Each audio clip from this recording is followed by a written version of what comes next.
So, good morning. It's good to be here.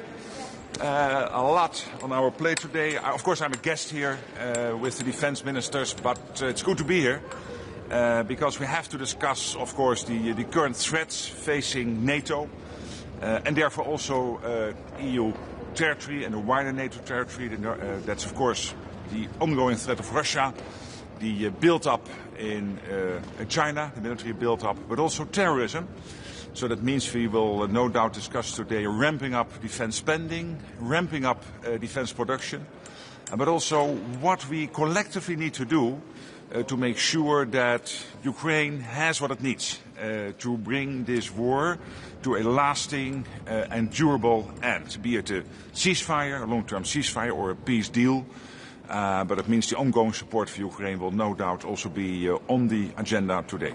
The Russians say ceasefire was not in their talks. Again, please. What's your assessment of the phone call yesterday between President Trump and President Putin? Let me first of all say that I'm really glad that President Trump takes this leadership role. He basically broke the deadlock from day one when he entered into office in January.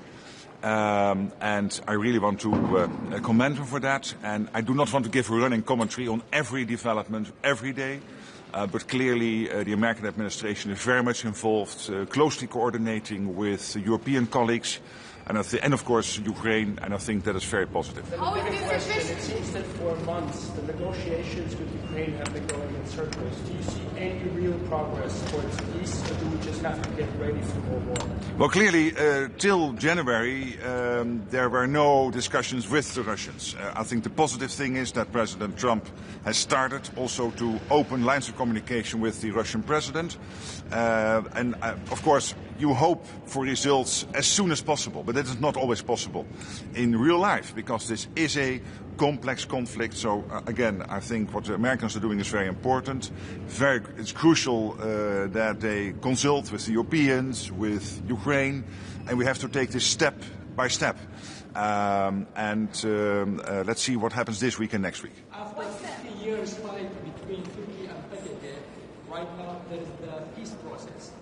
Do you think it's important for Middle East and for Europe? That is an important development. Of course, the PKK announcing its disbandment, I think, is an important announcement. I visited President Erdogan last week. We both agreed that this is an opportunity.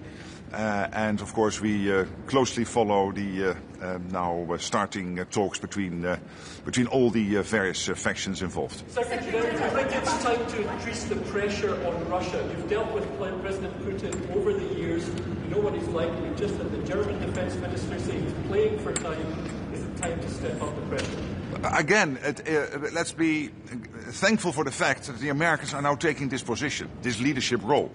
And I don't think it helps if I, from NATO, are giving this running commentary on every step in the process. But I think it's a good sign that that phone call took place last night. It is good and positive that the American president immediately followed up with a phone call with the Ukrainian president and European leaders, including the president of the European Commission. And let's take it from there. Thank you so much. See you later.